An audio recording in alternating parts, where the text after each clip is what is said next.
I didn't even notice the cold rain soaking through my blouse until it clung to my skin like a second layer. The street lights blurred in the downpour, casting long reflections on the wet pavement as I walked faster, trying to outrun the memory of that dinner table. My hair was plastered to my face, my shoes squeaked with every step, but I didn't care. I just needed to get away. Only hours ago, I believed I was about to start a new chapter of my life. Tyler Grant, the man I had been dating for nearly a year, had invited me to dinner with his parents. He said it with that easy smile of his, the one that always melted my doubts. "It's time you meet them, Nat. You're important to me." Those words had echoed in my head as I stood in front of the mirror earlier that evening, carefully choosing my outfit and telling myself that maybe this was it, maybe he was planning to propose soon. But nothing prepared me for what I walked into. The Grants were wealthy, wealthy in a way I had only seen in magazines. Their house wasn't just big, it looked like something out of an architectural digest.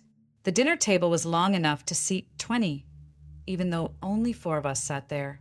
And from the moment I said hello, I felt like I had stepped into a world I didn't belong to. His mother's eyes swept over me like a scanner, calculating and cold. His father's handshake was firm, polite, but there was no warmth behind it. I tried to smile, tried to breathe, tried to ignore the tightening knot in my stomach as they began asking questions.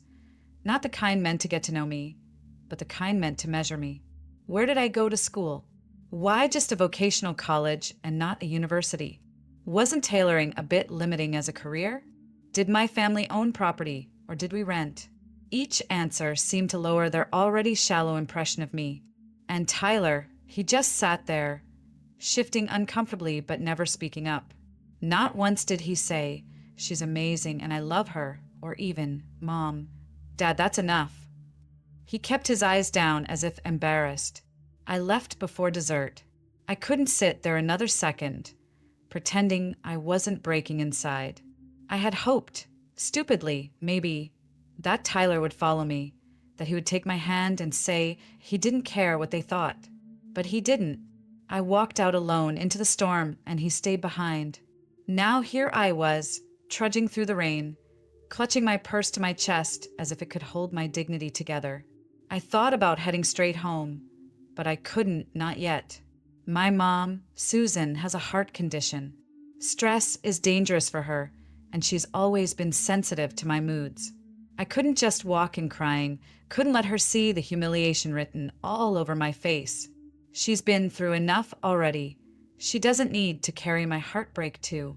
So I kept walking until I saw the warm lights of a small, 24-hour coffee shop on the corner. I ducked inside, shaking water from my hair and wiping at my face, pretending it was only rain that streaked my cheeks. The smell of roasted coffee beans wrapped around me like a blanket, and for a moment I let myself breathe. But then it hit me. This wasn't just about Tyler or his parents. This was about me. About every time I'd told myself I wasn't good enough because I didn't have a fancy degree or a trust fund.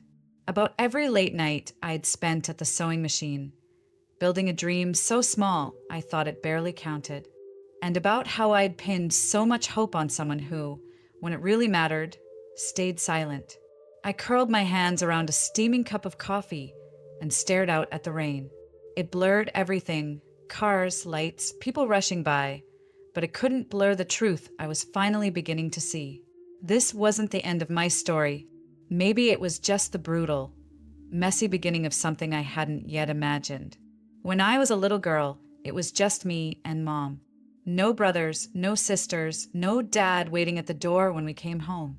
My father had left before I could even form a memory of him, and Mom never spoke ill of him.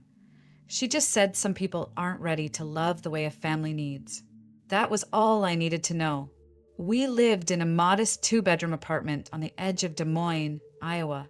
It wasn't much, but it was ours, or rather, it was rented and decorated with love, which sometimes feels like the same thing. Mom worked as an administrative assistant at a small insurance firm, always juggling paperwork and phone calls with a calm smile on her face. Even on days when I could see how tired she was, she would come home, hang up her coat and ask, So, Nat, what did you dream about today? Her heart condition wasn't something I understood as a child. I just knew she would get winded climbing stairs or have to sit down when her chest tightened. As I grew older, I realized how fragile she really was and how strong at the same time. Doctors had told her years ago not to risk pregnancy because of her weak heart, but she decided life without me wasn't worth living. She always said, "I wanted you, Natalie. You were my dream before you were even born." Because of her health, I learned early on to be independent. While other kids were out riding bikes until dark, I was learning to cook simple dinners or folding laundry so Mom wouldn't have to push herself. It never felt like a burden. She had given me everything she could, and helping her back felt natural. What Mom gave me most, though, was creativity. She was the one who taught me to sew when I was 9. She had an old Singer sewing machine, loud and stubborn, that clanked and squeaked but still turned fabric into something beautiful. I remember sitting at that machine, my feet barely reaching the pedal, sewing crooked lines on scraps of old fabric while Mom clapped like I'd just finished a runway show. She would always say, "Your hands are gentle, Nat, and that means you'll make something beautiful out of this world." By the time I hit high school, I knew I wanted to design and make clothes. Not big fashion lines or glossy magazines, just simple, elegant dresses that made real women feel special. I didn't have the money or the grades for a fancy design school, but I enrolled in a vocational program right after graduation. People sometimes looked at me funny when I said I was going to be a seamstress, like it wasn't ambitious enough. But Mom's eyes would light up every time she saw me working, and that was enough. We didn't have much money, and I'll admit, sometimes it was hard. There were Christmases when the gifts were handmade and birthdays when dinner was just spaghetti and bread. But we laughed a lot. We made jokes about our squeaky old couch, painted the kitchen cabinets ourselves one summer, and turned the living room into a makeshift runway when I finished my first real dress. Still, there were nights when I could hear Mom crying softly in her room, trying to be quiet so I wouldn't notice. I knew she worried about the future, about what would happen if her heart got worse, about how I'd take care of myself if something happened to her. And even though I was young, I promised myself I'd find a way to make life better for us. That promise is why I worked so hard, why I took extra shifts at the alteration shop, why I rarely went out. Meeting Tyler felt like the universe rewarding me for all of that effort. He made me feel seen, like someone finally understood that I wasn't just some girl with a sewing machine. And maybe that's why his silence at dinner hurt so much, because it shattered not just the idea of him, but the idea that all my hard work had finally brought me to someone who valued me. Mom didn't know any of this yet. She only knew I'd gone out to meet someone important and hadn't come home with the glow she expected. She was waiting, fragile and hopeful, completely unaware that her daughter's heart had just been cracked open. But I wasn't ready to tell her not yet. She had enough on her plate, and soon I'd find out she had more to face than either of us realized. I still remember the first time I met Tyler Grant like it was yesterday. It was at a small fundraising dance my friend Lily had begged me to attend. I almost didn't go. I was tired from working a double shift at the alteration shop, and I didn't own anything that felt worthy of a fundraiser. But Lily insisted, and I gave in, pulling out a simple navy dress I'd made myself months earlier. The venue was beautiful, string lights wrapped around pillars, soft jazz floating through the air, people mingling in suits and dresses that cost more than my monthly rent. I felt out of place the moment I walked in, clinging to a plastic cup of punch like it was my shield. And then Tyler walked over. He wasn't like the others, not at first glance. He didn't flash that arrogant smirk I'd seen on some of the guys there. Instead, he had this warm, confident smile, like he actually wanted to talk to me. His dark hair was neatly styled, his suit obviously custom, but there was something easy about him. "Is this your first time at one of these?" he asked, leaning slightly so I could hear him over the music. I nodded, smiling nervously. "Is it that obvious?" He grinned, a little, but that's not a bad thing. Sometimes the people who don't belong at these things are the most interesting ones here. I laughed, feeling an unexpected spark. We talked for what felt like hours that night about my job, his studies at a business school, our favorite places to eat in the city. He didn't seem fazed when I said I was a seamstress. In fact, he looked impressed. You actually make clothes? That's amazing. I can barely sew a button back on. From that night, things moved quickly. He called the next day, took me out for coffee, then dinner, then movies. Tyler had this energy about him. Like life was a game he'd already figured out how to win. He came from money. That was clear, but he never rubbed it in my face. He drove a nice car, wore watches worth more than my entire wardrobe, but he still laughed at my thrift store jokes and claimed he liked my home-cooked meals better than anything fancy. For months, I let myself believe I'd found someone who saw me, really saw me. Someone who didn't care that I didn't have a degree from some big-name university or a family name worth dropping at cocktail parties. But there were small signs I ignored, like how he never really invited me to his family's gatherings, or how he changed the subject when I asked about his parents. They're private, he'd say. You'll meet them eventually. And I held on to that eventually like it was a promise.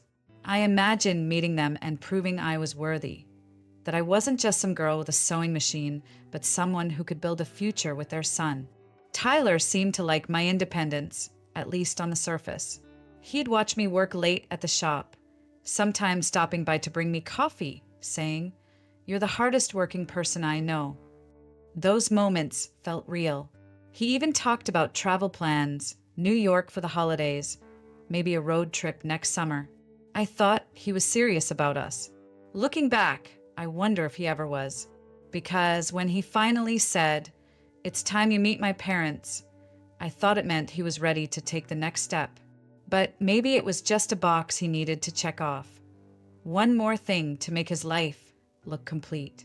I told Mom the night before the dinner. She smiled so big it nearly brought tears to my eyes. "See, I told you good things happen to good people, Nat," she said, touching my cheek softly. I didn't tell her how nervous I was about impressing his parents, about not being enough. The truth was, I was terrified, but I wanted to believe in Tyler, in us. That's why I said yes. Why I put on that soft peach blouse I'd sewn myself.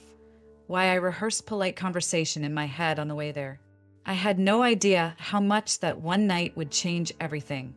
When Tyler told me his parents wanted to meet me, my first reaction was excitement, quickly followed by panic. "Friday night at our family place," he said casually, like it was no big deal. "Just dinner, Nat. They'll love you." I smiled and nodded, but inside I felt the weight of it settle like a stone in my stomach. His parents owned multiple businesses across Iowa. Auto dealerships, real estate investments, even a stake in some tech company. They weren't just comfortable. They were the kind of wealthy that made headlines when they donated to charities. And me? I was just a girl who fixed wedding dresses and hemmed pants for people who couldn't afford to buy new ones. Still, I tried to look on the bright side. Maybe they'd see how hard I worked, how independent I was. Maybe they'd see I cared for Tyler for who he was, not for what he had. Friday came with a steady drizzle that refused to stop all afternoon. I wore a soft blue dress I'd made from a discounted fabric bolt months earlier, simple yet elegant, paired with modest heels. I couldn't afford a taxi and Tyler had been tied up at work, so I decided to take the bus across town. That's when I saw her. The bus was nearly empty, but at the front, a frail woman in a tan coat and knitted hat stood, clutching an old fabric bag. She was arguing quietly with the driver, her voice trembling. "I just need to get to the hospital. My grandson's there. I'll pay you back tomorrow, I swear." The driver shook his head. "Ma'am, I'm sorry, but I can't let you ride without fare." People looked away, pretending not to hear, but I couldn't. Something about the way she stood there, trying so hard to maintain her dignity, even as tears welled in her eyes, hit me in the chest. I stood up and walked over, fishing out enough for 2 fares. "Here," I said softly, handing the driver the bills. The woman turned to me, startled. Oh no, sweetheart, I can't. It's fine, I said, smiling. Just sit down. You said hospital, right? Which one? She hesitated, then whispered, Mercy General. My grandson had an accident. They say he'll be okay, but I need to be there. I nodded. Then you definitely shouldn't be standing here arguing. For a moment, something like relief crossed her face, and she grasped my hand. Thank you. I don't know how to repay you. You don't have to, I replied, moving back to my seat. She sat across from me, still holding her bag tightly. After a moment, she spoke again, her voice quiet but warm. I'm Jeanette Miller, and you are? Natalie. Natalie Cooper. She smiled faintly. Natalie, you've got a kind heart. The world doesn't see enough of that anymore. We rode in silence for a while after that, the only sounds the hum of the bus and the rain tapping against the windows. She got off 3 stops before mine, turning to wave at me. I'll remember this, sweetheart, she said. I smiled back, thinking it was just something people said. At the time, I had no idea how much that moment would matter. By the time I arrived at the Grand Estate, the drizzle had turned into a full downpour. Their house loomed like a mansion straight out of a movie, columns, landscape gardens, even a fountain at the front. I paused at the gate, took a deep breath, and told myself to hold my head high. I could do this. Inside, I wiped raindrops from my dress, rehearsing polite greetings in my head. Smile, shake hands, compliment the home. Don't talk too much about work unless they ask. I thought the hardest part of the evening would be my nerves. I didn't realize it would be something far worse. Something that would make the bus ride, the rain, even the worry about my dress seem so small. The butler, I didn't even know people actually had butlers, opened the door and ushered me into a foyer so big it could have held my entire apartment twice over. Marble floors, a chandelier dripping with crystal, and a staircase that curved like something out of a historical drama.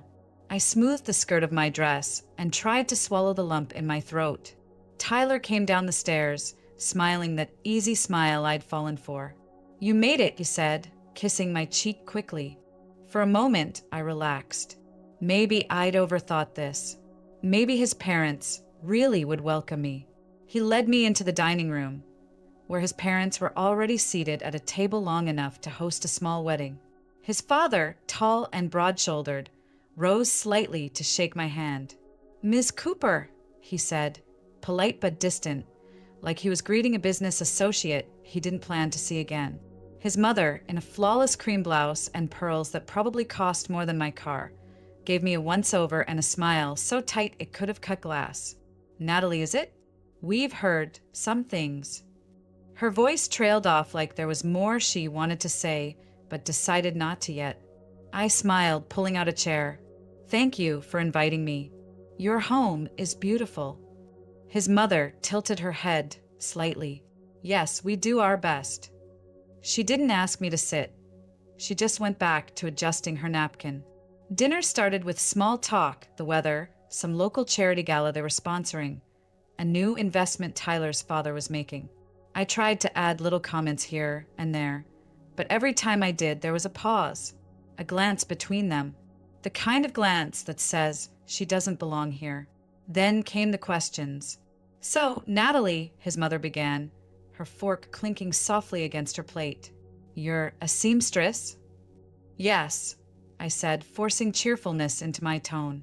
I design and alter dresses, mostly bridal and formal wear, but I'm hoping to expand into custom evening gowns. She murmured. And where did you go to school for that? I went to a vocational college here in Des Moines, I replied. Her lips curved into something that might have been a smile, but wasn't.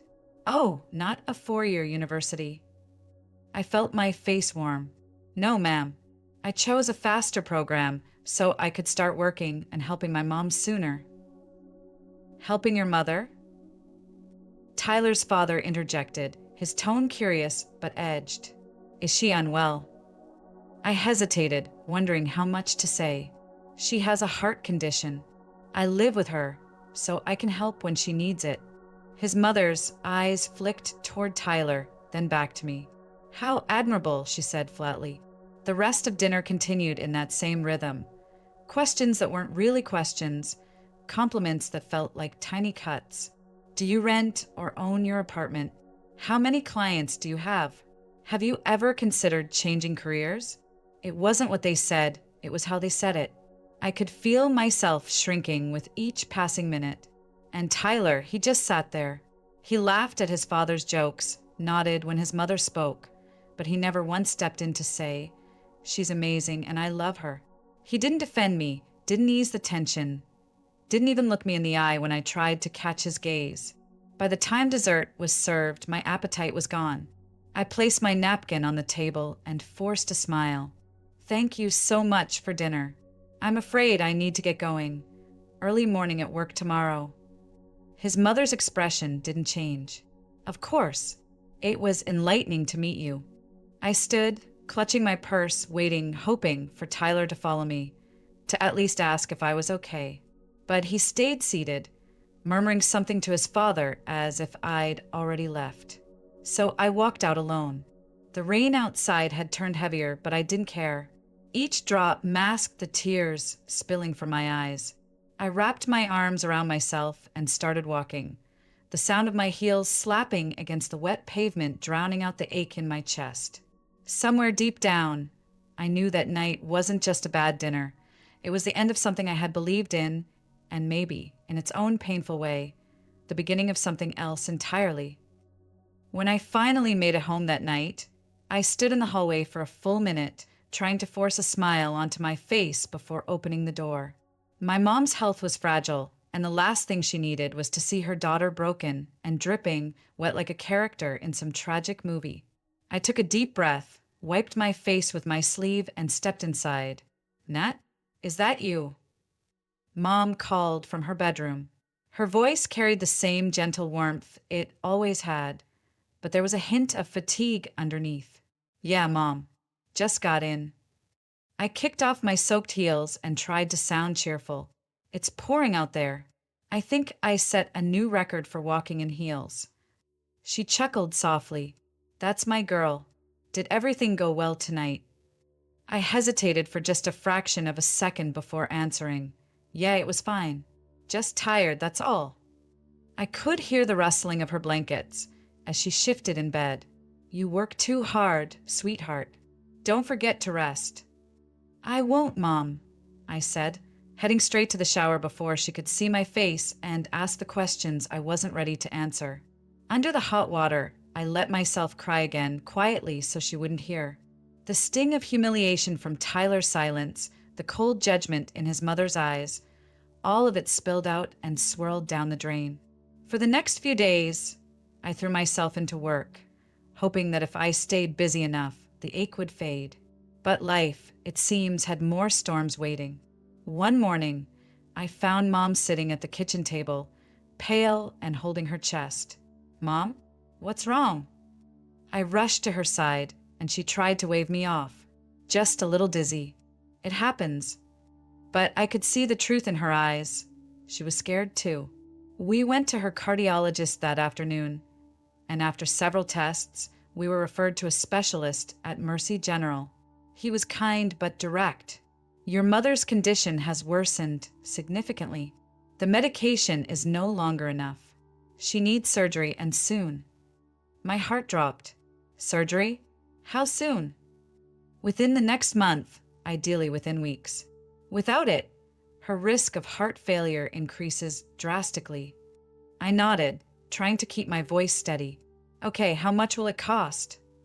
He hesitated. That hesitation told me everything before he even spoke. For someone uninsured at this level, we're looking at, well, somewhere in the range of $80,000 to $100,000. I felt the air leave my lungs. That was more than I made in 2 years, maybe 3.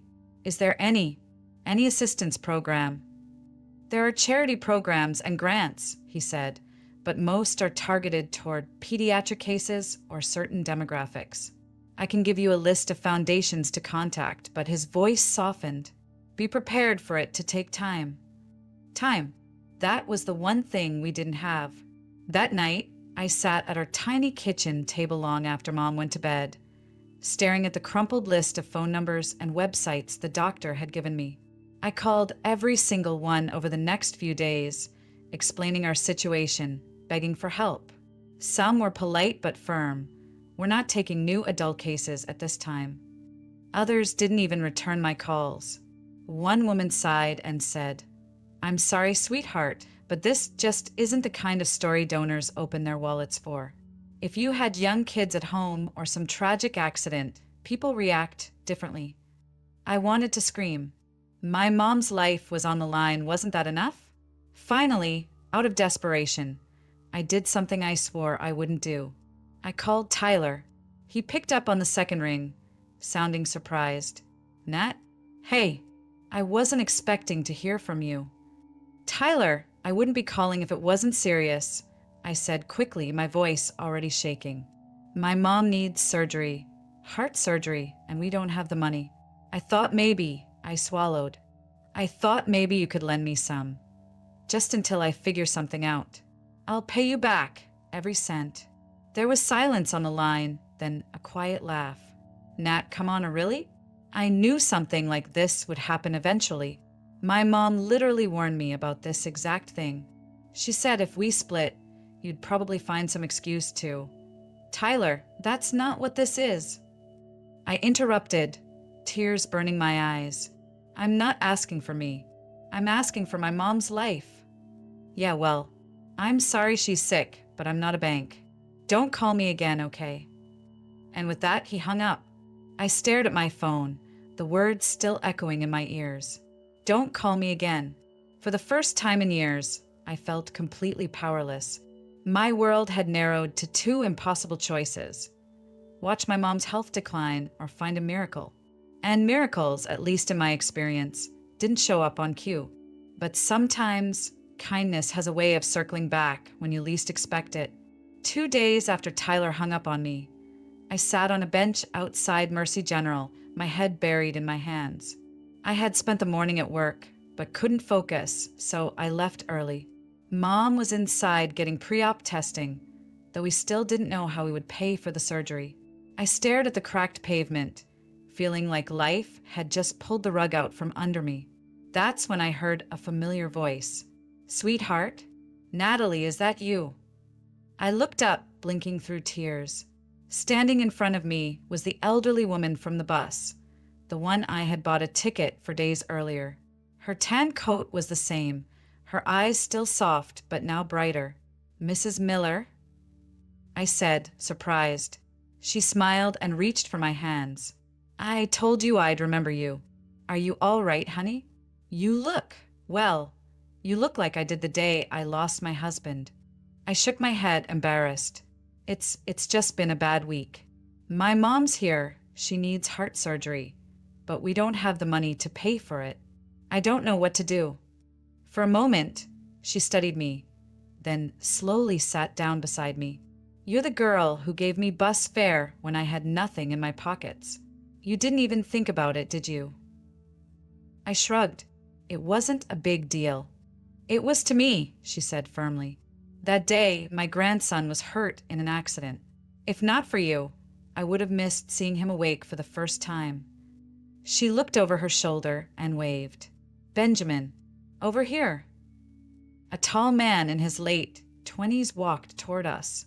He had kind eyes and carried himself with the calm confidence of someone who'd been through hard times and come out stronger. "Grandma, who's this?" he asked, smiling. "This is the young woman I told you about, the one who helped me that day," she said proudly as if I were family. "And she needs help now." I wanted to protest, to tell her she didn't owe me anything, but the words stuck in my throat. Ben sat down on my other side. "Tell me what's going on." Something about his tone, steady, no judgment, broke whatever wall I had left. I explained everything. Mom's worsening heart condition, the cost of the surgery, the dead-end calls to charities, even Tyler's refusal to help. My voice cracked more than once, but I kept talking until there was nothing left to say. Ben didn't hesitate. "How much do you need?" I blinked. "What, No, I'm not asking you for money. I know you're not, he said calmly. But I'm offering. My company's doing well, and honestly, it's the least I can do. You helped my grandma when you didn't have to. You gave her dignity that day, and I don't forget things like that. Tears spilled over my cheeks. Ben, it's too much. I can't, he shook his head. You can and you will, because this isn't charity, it's an investment in someone who clearly deserves it. Your mom deserves to live without worrying if her daughter is drowning in debt. Mrs. Miller placed her hand on mine. You helped me see my grandson. Now, let us help you keep your mother. For a long moment, I just sat there holding both their hands, overwhelmed by the sheer kindness of strangers who suddenly didn't feel like strangers anymore.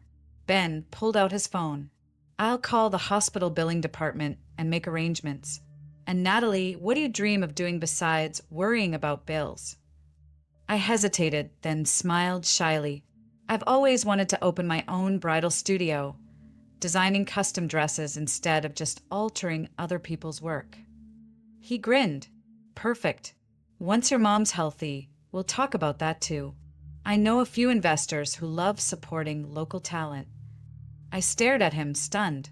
Why would you do that for me? His expression softened. Because kindness deserves to be paid forward. And because you remind me of my grandma. Quiet strength, even when life's unfair. People like you, you're rare.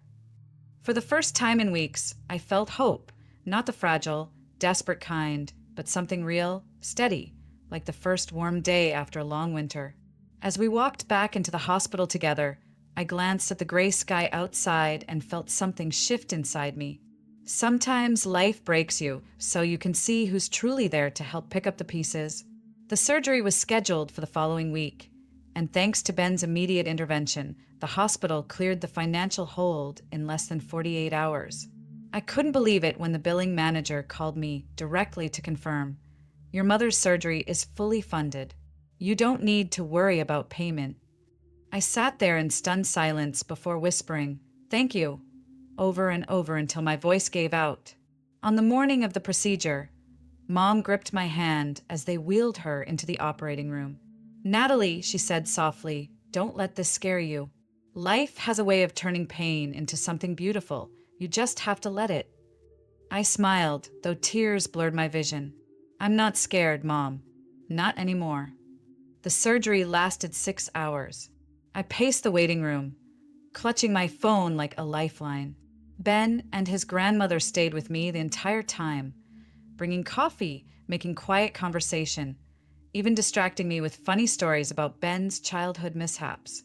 It felt surreal how only a week earlier they were strangers, and now they were a lifeline. Finally, the surgeon walked out with a tired smile. It went perfectly. She's stable and resting. With proper recovery, she has an excellent prognosis. Relief crashed over me like a wave, leaving me shaky but lighter than I'd felt in months. I thanked him, thanked every nurse in sight, and then collapsed into a chair, crying, not from fear this time, but from sheer gratitude. The next few months passed in a blur of hospital visits, medication schedules, and slow recovery milestones. Mom grew stronger each week, her cheeks gaining color, her laugh coming easier. Only after 3 months did her doctors confirm she could return to her normal daily routine. She kept saying, "I feel like I've been given a second life." True to his word, Ben didn't disappear after writing a check. He visited often, bringing flowers for Mom and coffee for me, asking about my dream studio like it wasn't just idle conversation. One afternoon, while Mom was napping, he sat at our tiny kitchen table, spreading out some documents. "I wasn't kidding about investing in your future, Natalie," he said. "I know you want your own bridal studio. I want to help you make it real." I stared at him, stunned. "Ben, you've already done too much." He smiled. "You call saving a life too much? This is nothing. I've seen your work. It's incredible. You don't just sew. You create moments people never forget. You deserve the chance to do it your way." It took some convincing, but eventually I said yes. Not because I wanted charity, but because I finally believed I was worth believing in. 9 months after my mom had fully recovered, Cooper Bridal finally opened its doors in a cozy downtown space. It had taken months of planning, licensing, renovations, and building my client list, but at last the dream was real. Mom stood beside me at the ribbon cutting, tears in her eyes, holding a bouquet Ben had given her. That day, as I looked at the small crowd cheering us on, friends, clients, even Ben's grandmother, I realized something profound. Family isn't just who you're born to. It's who shows up when everything falls apart. Ben became a constant presence, not just as a business partner, but as a friend, and maybe something more, though we never rushed it. There was comfort in the slow, steady way our connection grew, rooted in trust rather than infatuation. One afternoon, a young bride-to-be came into my shop, shy and quiet, saying she didn't feel beautiful in anything she tried on. I worked with her for weeks, creating something just for her. When she finally tried on the finished gown, she burst into tears. "I feel beautiful again," she whispered. Those words stayed with me long after she left because they echoed my own journey. I'd felt broken and small, unworthy of love or dreams. But through kindness, both given and received, I'd found myself again.